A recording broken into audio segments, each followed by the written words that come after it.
Shalom. Apa kabar saudara-saudaraku yang kekasih dalam Tuhan Yesus Kristus? Saya harap dimanapun saudara berada dalam keadaan sehat dan tetap semangat. Kami dari BIC Salom mengucapkan selamat bertemu lagi dalam online service live Facebook. Saudara-saudara, pada zaman sekarang ini makin sulit diprediksi. Tak ada kepastian kapan COVID-19 akan berakhir. Kapan COVID-19 akan lenyap dari muka bumi. Tapi Tuhan mengingatkan kita sekalian sebagai orang-orang yang percaya untuk tetap terus berjaga-jaga dan berlindung dalam sabda Allah. Mari saudara-saudara, kita akan siapkan hati dan pikiran kita tertuju kepada firman Tuhan yang akan memberikan kita kekuatan kembali. Berusahalah saudara-saudara, berusahalah hidup sesuai dengan firman Tuhan. Tuhan tetap akan menjaga dan melindungi kepada kita dari segala mara bahaya. Berlindunglah dalam sabda Allah. Ada amin saudara? Zaman sekarang berjagalah, lihat dunia bergelora, kedengaran sini sana banyak kabar menggemparkan. Berlindunglah dalam sabda Allah. Zaman sekarang berjagalah, lihat dunia bergelora, kedengaran sini sana banyak kabar menggemparkan. Berlindunglah dalam sabda Allah. Zaman sekarang berjagalah, lihat dunia bergelora, kedengaran sini sana banyak kabar menggemparkan. Berlindunglah dalam sabda Allah. Zaman sekarang berjagalah, lihat dunia bergelora, kedengaran sini sana banyak kabar menggemparkan. Berlindunglah dalam sabda Allah. Zaman sekarang berjagalah, lihat dunia bergelora, kedengaran sini sana banyak kabar menggemparkan. Berlindunglah dalam sabda Allah. Setialah, setialah lebih sungguh. Setialah, setialah lebih sungguh. Tuhan lebih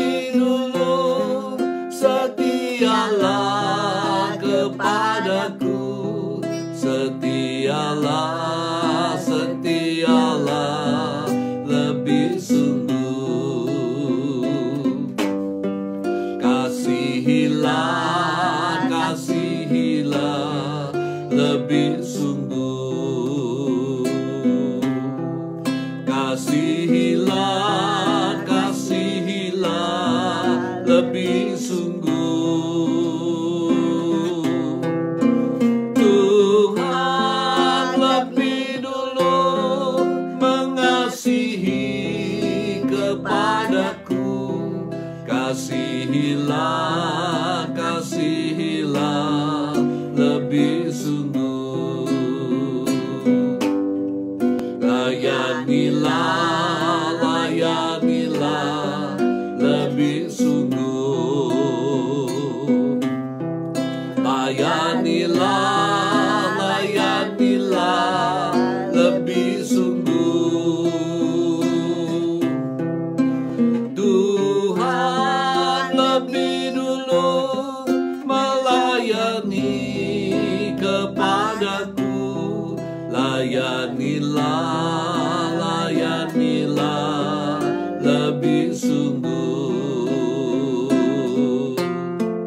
Kasihilah, kasihilah lebih sungguh.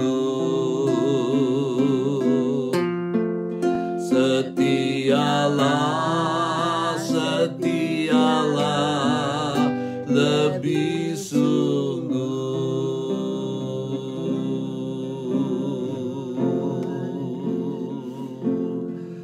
Kami muliakan Engkau. Oh haleluya. Kami muliakan nama-Mu. Kami besarkan nama-Mu Tuhan.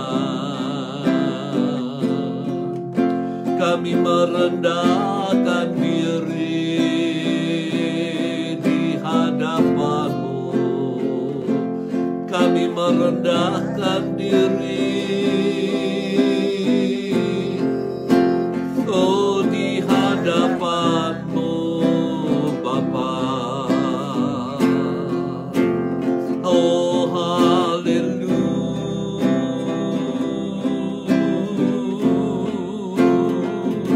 Oh haleluya.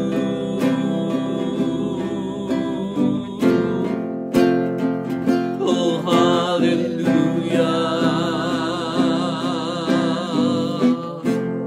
Oh haleluya. Oh kami mau mengasihi Engkau. Kami kasihi Engkau Bapa. Haleluya. Oh haleluya.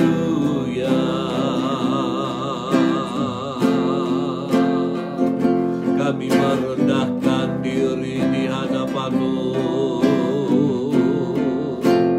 Terima kasih untuk segala kebaikan-Mu Tuhan, yang Engkau limpahkan kepada kami.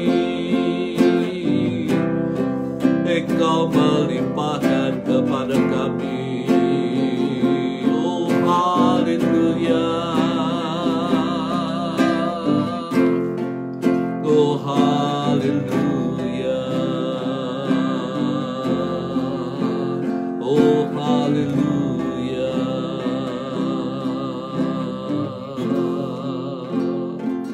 Kami muliakan Engkau Bapa.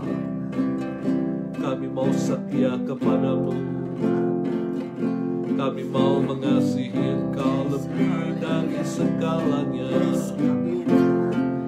Kami mau melayani Engkau. Engkau pakai kehidupan kami untuk kemuliaan nama-Mu dan menjadi berkat bagi sesama kami, supaya hidup ini tidak percuma. Hidup ini berarti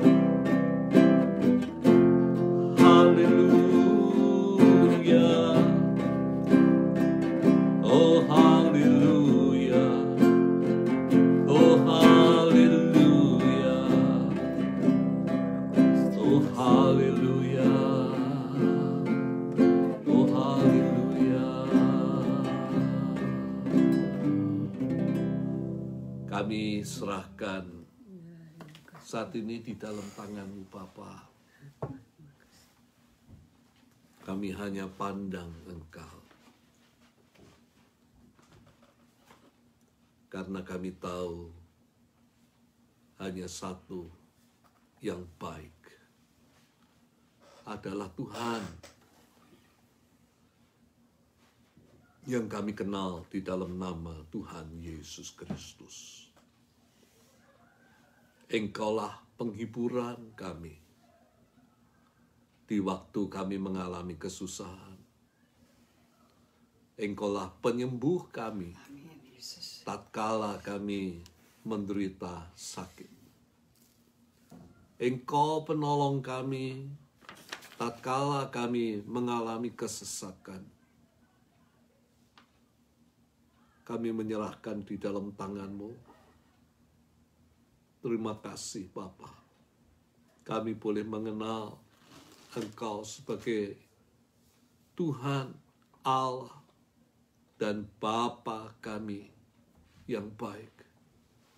Kami mau menyerahkan pada kesempatan ini pemberitaan firman-Mu di dalam tangan-Mu.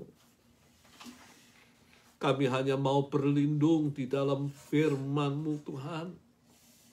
Apa yang dikatakan di dalam firman-Mu adalah merupakan perlindungan bagi kami sekalian. Kami menyerahkan di dalam tangan Tuhan pemberitaan firman ini. Supaya melalui firman, maka kami boleh mendapatkan kekuatan yang baru. Untuk kami boleh berjalan mengiring kepada Engkau. Kekuatan kami adalah dari firman Allah. Kami menyerahkan di dalam tangan-Mu ya Bapa. Berkata-katalah kepada kami. Dan Engkau pakai hamba-Mu ini Bapa. Supaya tidak hanya berkata-kata dengan kata-kata. Tetapi dengan kuasa. Kami menyerahkan di dalam tangan-Mu. Sekali lagi, biarlah Engkau memberkati akan firman daripada Tuhan ini. Hanya di dalam nama Tuhan Yesus kami berdoa. Semua mengatakan, amin.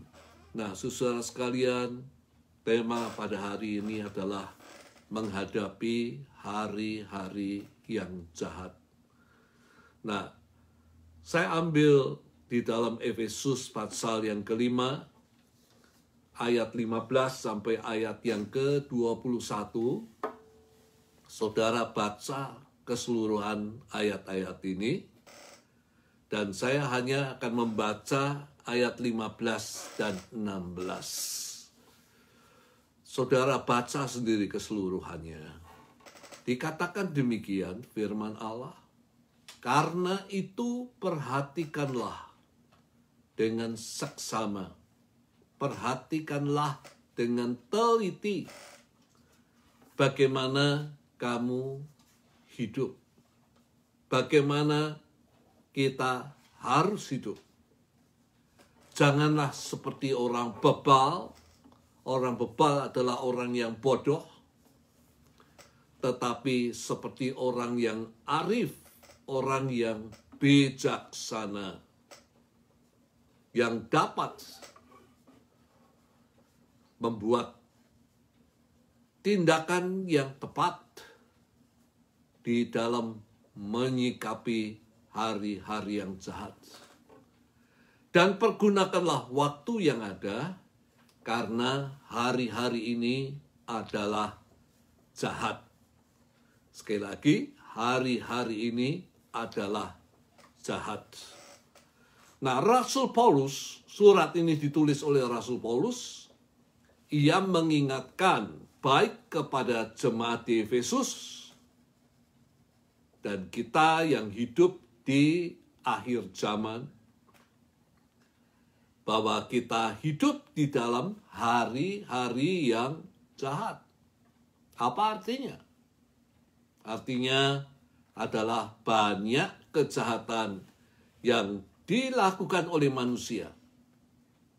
Di dalam pengertian jahat itu adalah tidak sesuai dengan kehendak atau keinginan daripada Allah.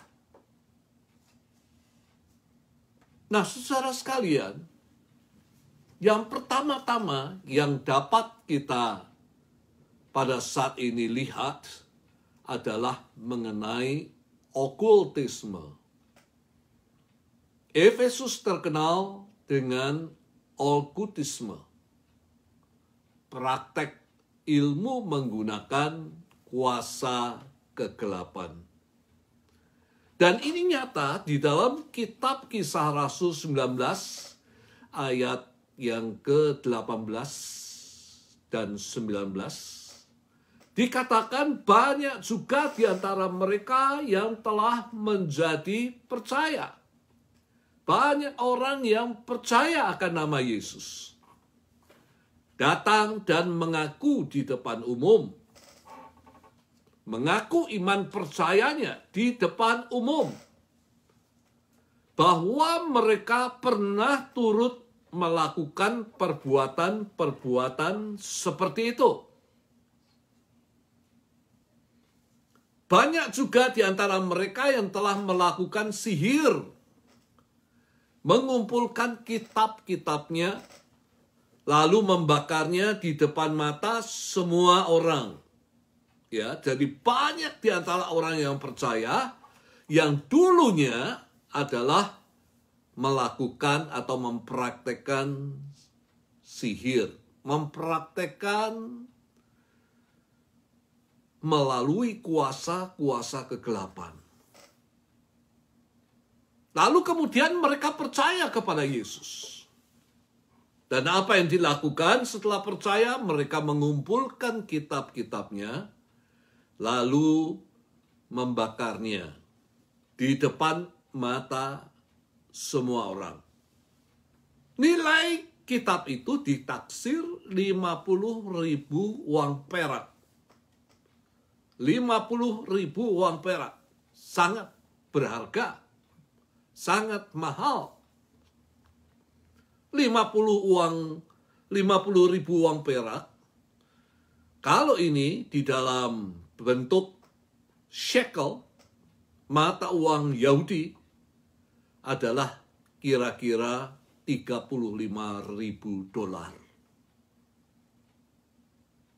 Kalau ini di dalam bentuk mata uang Yunani, kira-kira $9.300. Jadi kitab-kitab ini bukan merupakan kitab-kitab yang murah, yang mahal, saudara sekalian. Ya, melalui kitab-kitab inilah maka banyak orang-orang di Efesus yang mempelajarinya dan mempraktekkan di jalan-jalan. Tapi setelah mereka percaya, apa yang dilakukan mereka? Mereka membakar kitab-kitab itu. Mereka tidak menyayangkan karena mereka sudah menemukan Yesus yang lebih berarti daripada kitab-kitab yang mereka miliki. Nah, hari-hari ini adalah jahat karena banyak orang yang terlibat di dalam kuasa kegelapan. Baik untuk mencari kekebalan, artinya kekebalan tubuh, untuk mencari kekayaan, untuk mencari kedudukan yang tinggi, supaya bisa meramal, bahkan untuk melukai dan membunuh mereka yang mereka tidak sukai. Hari-hari ini adalah jahat. Karena banyak manusia yang terlibat di dalam kuasa-kuasa kegelapan.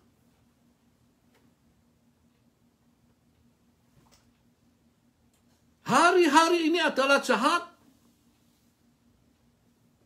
Oleh karena kecemaran, orang tidak lagi hidup di dalam kekudusan, menyukai pornografi, menyukai percabulan,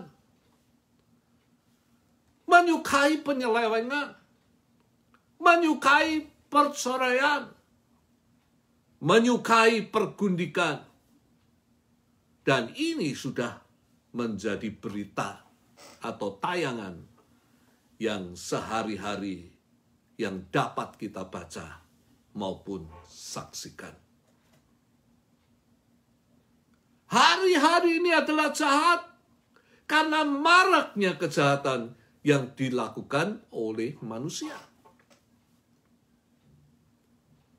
Pemerkosaan, penipuan, korupsi, jual diri, kecurangan, pembegalan, pencurian, perampokan, menguasai milik orang lain, sampai kepada pembunuhan. Hari-hari ini adalah jahat. Oleh karena kita melihat banyaknya kerusakan moral daripada manusia. Orang tidak lagi, saudara sekalian, menganggap firman Allah sebagai landasan di dalam kehidupannya. Banyak orang mengaku Kristen, tapi kelakuannya tidak Kristiani. Banyak orang mengaku percaya Yesus, namun menolak hidupnya diatur oleh Tuhan melalui firman-Nya. Menghadapi hari-hari yang jahat, Rasul Paulus mengatakan, perhatikan dengan seksama hidupmu. Perhatikan dengan hati-hati hidupmu. Perhatikan dengan teliti hidupmu. Jangan kita berlaku seperti orang yang bebal, orang yang bodoh. Tetapi harus kita menjadi orang yang arif, yang bijaksana, yang tahu menyikapi hari-hari yang jahat dengan tindakan yang tepat. Bagaimana kita harus menyikapi hari-hari yang jahat? Yang pertama-tama, jangan serupa dengan dunia ini. Jangan meniru, jangan mencontoh kehidupan orang-orang yang melakukan yang jahat di pemandangan mata daripada Allah. Semua yang terjadi di dalam dunia, baik bencana-bencana alam, maupun wabah penyakit, keambrukan ekonomi, dan kejahatan-kejahatan yang semakin meningkat, merupakan suatu petanda bahwa kita hidup di akhir zaman dan semakin dekat dengan kedatangan Tuhan kita, Yesus Kristus. Ingatkah ketika saya berkhotbah tentang pada awal minggu tahun yang baru, saya katakan yang pasti, saudara sekalian, yang akan terjadi itu adalah penyakit, adalah masalah ekonomi, dan semakin kita dekat dengan kedatangan Tuhan kita Yesus Kristus. Karena semakin kita maju di dalam tahun, berarti kita semakin dekat dengan kedatangan daripada Tuhan kita Yesus Kristus. Karena itu, nyanyian yang sudah kita nyanyikan, kita harus berjaga-jaga di dalam kehidupan kita. selama kita hidup, selama kita masih diberikan nafas oleh Tuhan, kita harus berjaga-jaga di dalam kehidupan ini. Harus bertahan di dalam kesetiaan kita kepada Tuhan, di dalam iman percaya kita kepada Tuhan. Walaupun kita mengalami masalah-masalah, apakah itu kesehatan atau masalah kekurangan, tetapi kita harus tetap bertahan di dalam iman percaya kita kepada Tuhan. Jangan kita goyah di dalam iman percaya kita. Dan lakukan kehendak daripada Tuhan. Apapun yang Tuhan kehendaki, kita harus melakukan dalam kehidupan kita. Jangan mencontoh dunia. Firman Tuhan mengatakan yang bertahan sampai pada kesudahannya, itu yang akan selamat. Saudara baca di dalam Matius 24 ayat yang ke-13. Di dalam Roma 12 ayat 2 dikatakan, janganlah kamu serupa dengan dunia ini, tapi berubahlah oleh pembaharuan budimu, sehingga kamu dapat membedakan mana kehendak Allah. Apa yang baik dan yang berkenan kepada Allah. Dan yang sempurna, artinya sempurna.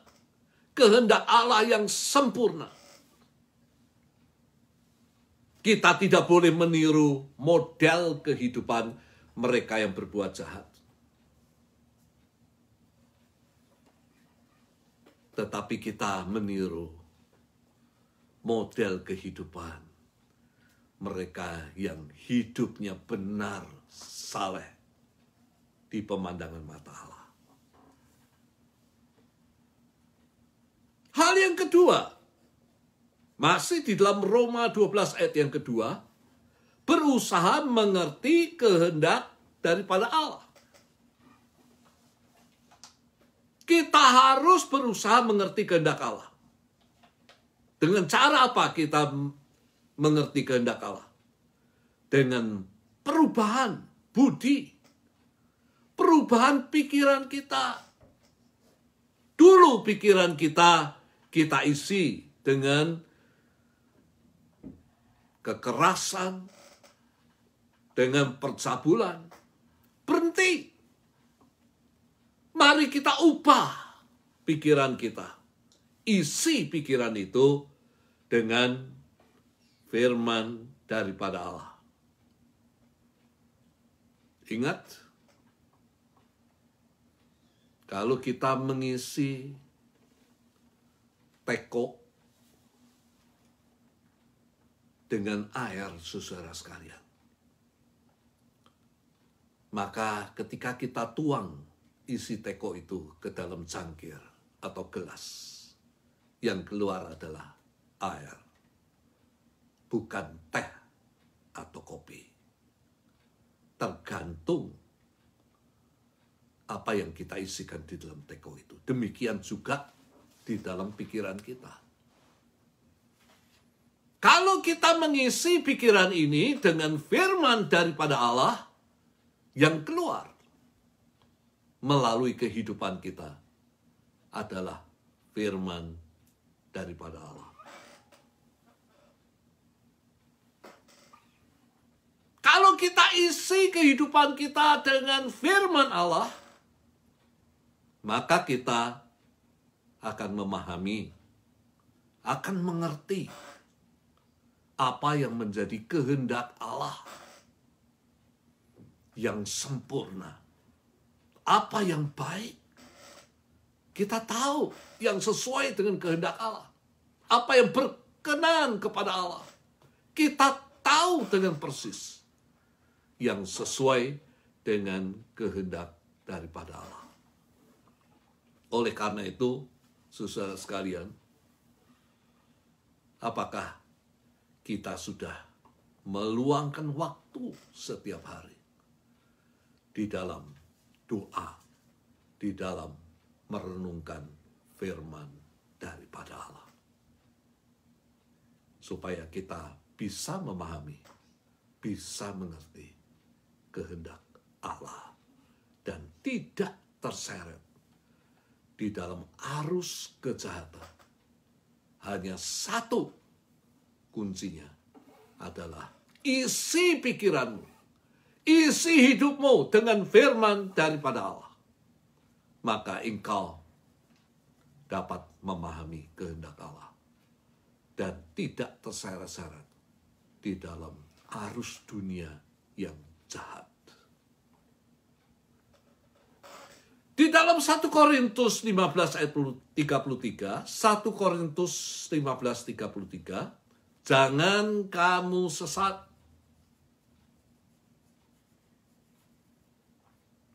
Pergaulan yang buruk merusakkan kebiasaan yang baik. Supaya kita tidak terseret di dalam pergaulan yang buruk. Maka paling tidak ada 2 langkah yang kita harus lakukan. Hindari bergaul dengan mereka yang buruk kelakuannya.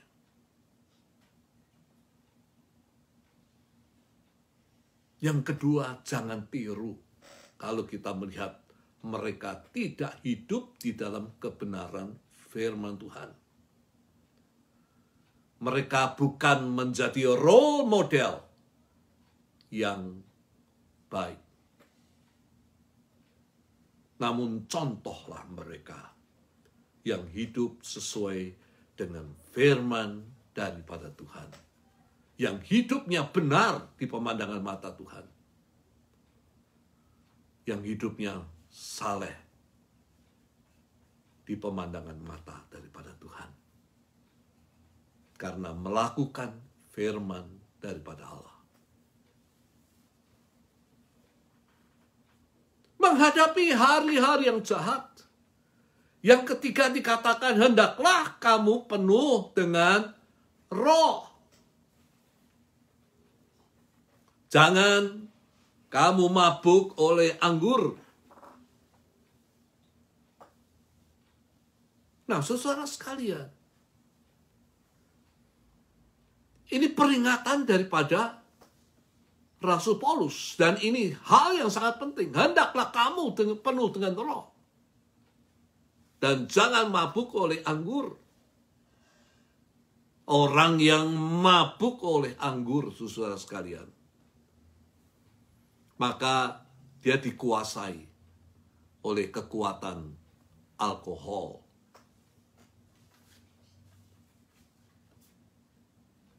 Apa yang diperoleh oleh orang yang mabuk oleh anggur? Mereka kehilangan kesadaran.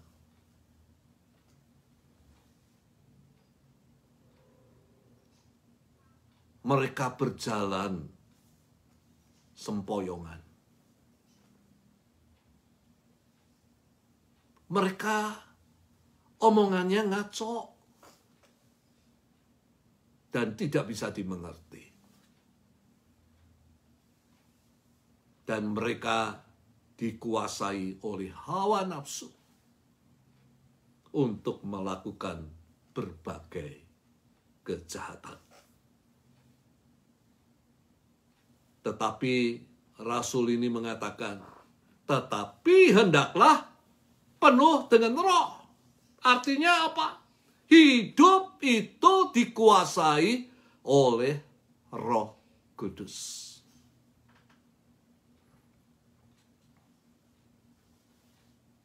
Supaya kita melakukan yang baik. Bukan yang jahat. Di dalam Galatia 5 ayat 16 sampai ke 25.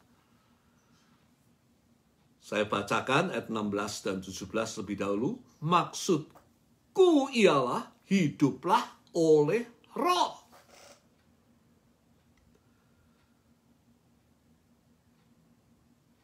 Supaya hidup kita penuh dengan roh, dikuasai oleh roh, maka kamu tidak akan menuruti keinginan daging, keinginan diri sendiri.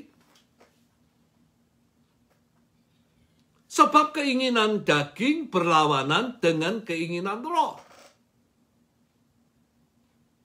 Keinginan kita berlawanan dengan keinginan roh. Dan keinginan roh berlawanan dengan keinginan daging. Karena keduanya bertentangan, sehingga kamu setiap kali tidak melakukan apa yang kamu kehendaki.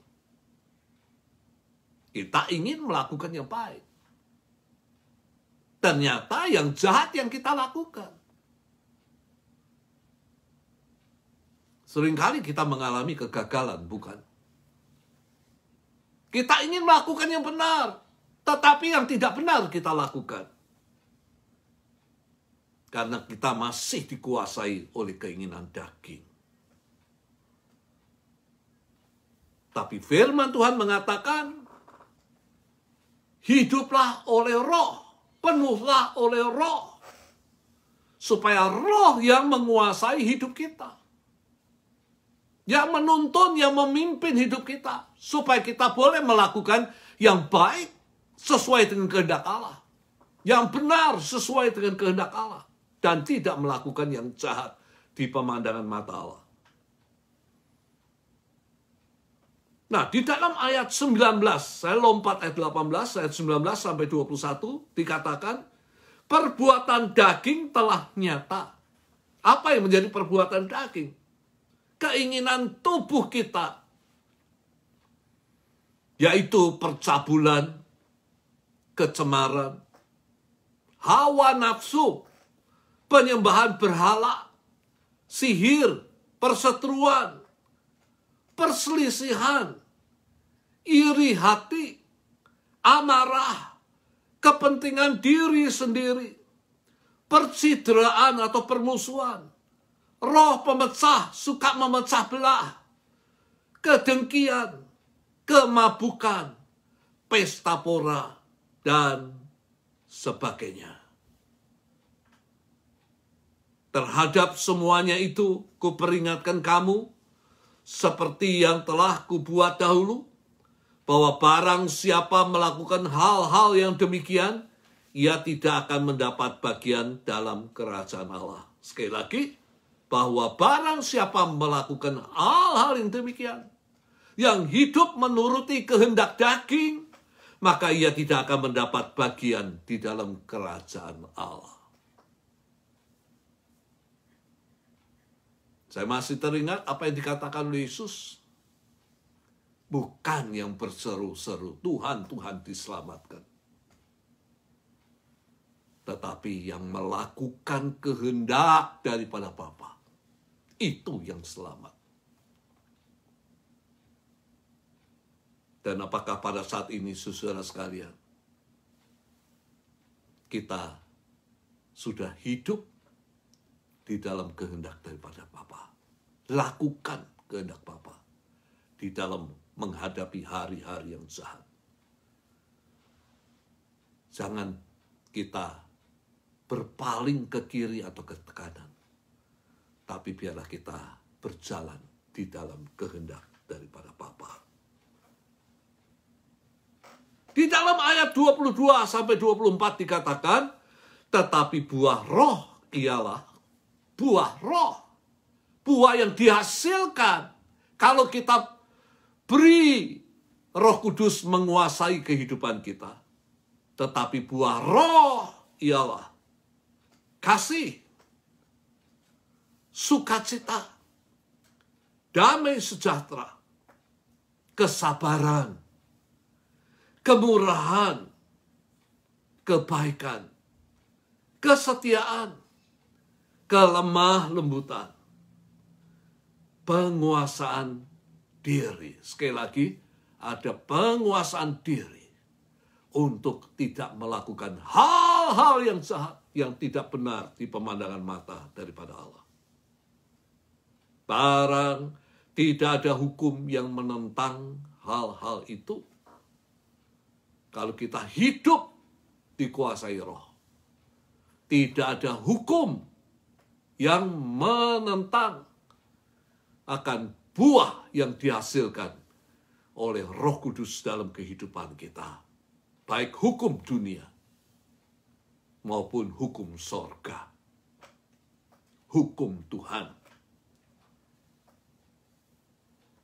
Ayat 25 terakhir dikatakan, jikalau kita hidup oleh Roh, baiklah kita juga dipimpin oleh Roh.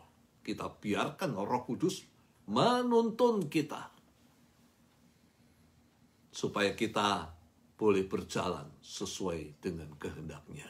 Sekali lagi, kita tidak akan tahu kehendak Tuhan kalau kita tidak hidup bergaul dengan Tuhan dan dengan firman-Nya.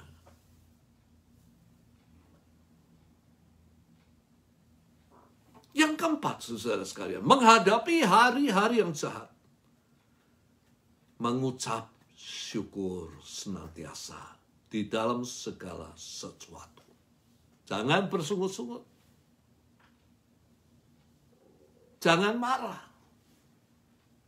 Tapi mengucap syukur senantiasa. Mengucap syukur di dalam kelimpahan maupun di dalam kekurangan. Mengucap syukur di dalam kesehatan maupun di dalam kesakitan.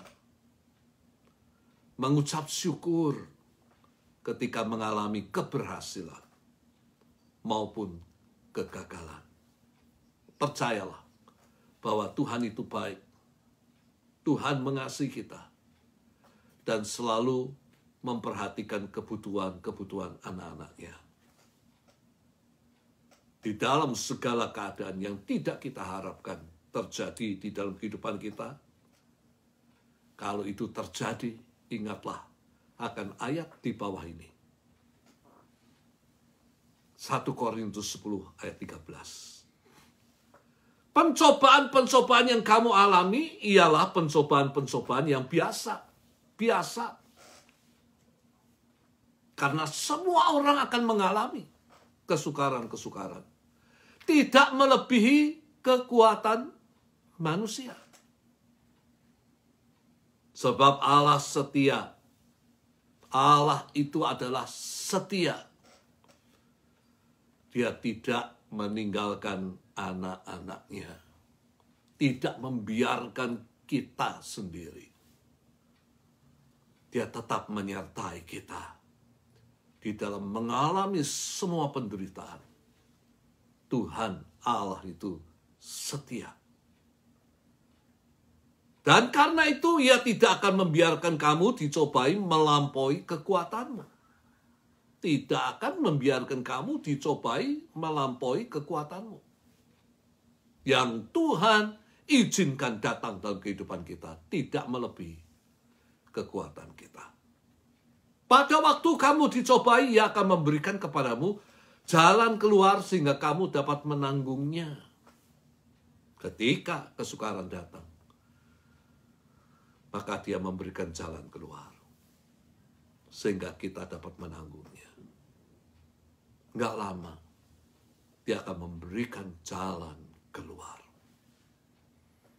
Segala kesukaran yang datang, saudara sekalian, maka kita harus selalu menyikapi dengan mengkoreksi segala kesalahan kita di hadapan Tuhan. Harus selalu mengingat Tuhan yang menjadi penolong, penghibur, dan penyelamat di dalam kehidupan kita. Harus selalu kita tetap percaya kepada Tuhan. Percaya kepada firman-Nya, janji-janjinya, bahwa Ia yang akan memberikan jalan keluar kepada kita. Bagi Tuhan, tidak ada yang mustahil. Di tengah-tengah lautan kesulitan, lautan teberau, laut kesulitan, laut kesakitan, Tuhan dapat menyelamatkan bangsa Israel dengan membuat jalan yang khusus bagi anak-anak Tuhan, bukan jalan khusus bagi musuh-musuh bangsa Israel, yaitu Firaun dan tentaranya. Sehingga melalui jalan ini, maka bangsa Israel selamat dari kebinasaan. Apakah kita masih percaya bahwa Tuhan mampu memberikan jalan keluar? Pencobaan tidak akan berlangsung selamanya, tapi di dalam kurun waktu yang sementara, yang sebentar. Dan ini janji Tuhan, Ia pasti memberikan kepada kita jalan keluar. Yang kelima, saudara sekalian, dikatakan rendahkan dirimu satu sama lain di dalam takut akan Tuhan. Ya, kata-kata ini mengacu kepada satu kata, sombong. Jangan kita sombong. Orang yang takut akan Tuhan tidak boleh sombong, karena Tuhan benci akan kesombongan. Tetapi biarlah kita memiliki kerendahan hati di dalam kehidupan ini, yang dapat menghargai akan sesama. Dan teristimewa, ayat ini dikaitkan dengan atasan dan bawahan. Jangan kita sombong. Kita harus dapat menghargai. Suami harus dapat menghargai istri. Atasan harus dapat menghargai bawahan. Yang kaya harus dapat menghargai yang miskin. Yang berpendidikan tinggi harus dapat menghargai yang tidak memiliki pendidikan yang tinggi. Jadi saya simpulkan, di dalam menyikapi hari-hari yang jahat, ini yang harus dilakukan oleh setiap orang yang percaya. Menjadi arif, menyikapi dengan benar hari-hari yang jahat. Yang pertama, jangan kita mencontoh dunia. Yang kedua, berusahalah memahami kehendak Allah dengan bergaul, baik dengan Allah maupun dengan firman-Nya. Yang ketiga, harus penuh dengan Roh dan membiarkan Roh Kudus yang akan menguasai hidup kita, yang akan memimpin hidup kita untuk melakukan apa yang menjadi kehendak daripada Allah. Yang keempat, mengucap syukur di dalam segala keadaan, baik dalam penderitaan, dalam kesakitan. Tetap kita mengucap syukur, karena kita memiliki Tuhan yang demikian baik, yang mengasihi kepada kita. Yang kelima, rendahkan dirimu satu dengan yang lain, sehingga kesatuan daripada anak-anak Tuhan tetap terjaga dengan baik. Amin.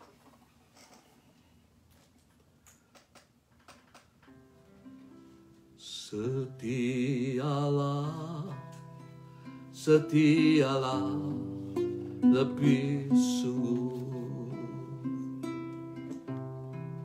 Setialah, setialah lebih sungguh. Tuhan lebih dulu setialah kepadaku. Setialah, setialah lebih sungguh. Kasihilah, kasihilah lebih sungguh. Kasihilah, kasihilah lebih sungguh. Tuhan lebih dulu mengasihi kepadaku. Kasihilah, kasihilah lebih sungguh. Layanilah, layanilah lebih sungguh. Layanilah, layanilah lebih sungguh. Tuhan lebih dulu melayani kepadaku. Layanilah, layanilah lebih sungguh. Kasihilah, kasihilah lebih sungguh. Setialah, setialah lebih sungguh. Terima kasih Tuhan. Kami menyerahkan Bapa. Kami tahu kami hidup di zaman akhir. Kami mau tetap setia kepada Engkau. Sekali Yesus, tetap Yesus. Terima kasih Bapa. Kami mau mengasihi Engkau.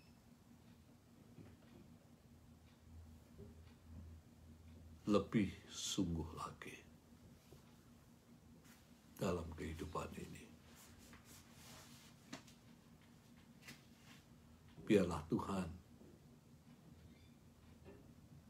kami boleh menyatakan kasih kami kepadamu dengan melakukan apa yang Tuhan kehendaki. Apa yang kami dengar daripada firman Allah, kami mau lakukan di dalam kehidupan ini. Dan kami mau melayani Engkau lebih sungguh. Karena melalui pelayanan ini, kami mau supaya nama Tuhan dimuliakan.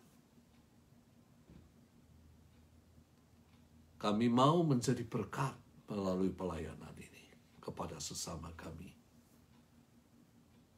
Melalui pelayanan ini, Bapa, kami ingin hidup yang Tuhan berikan kepada kami berguna, berarti di dalam dunia.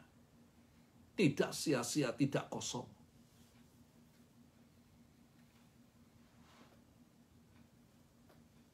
Kami serahkan di dalam tangan-Mu, Bapa. Terima kasih, Tuhan Yesus.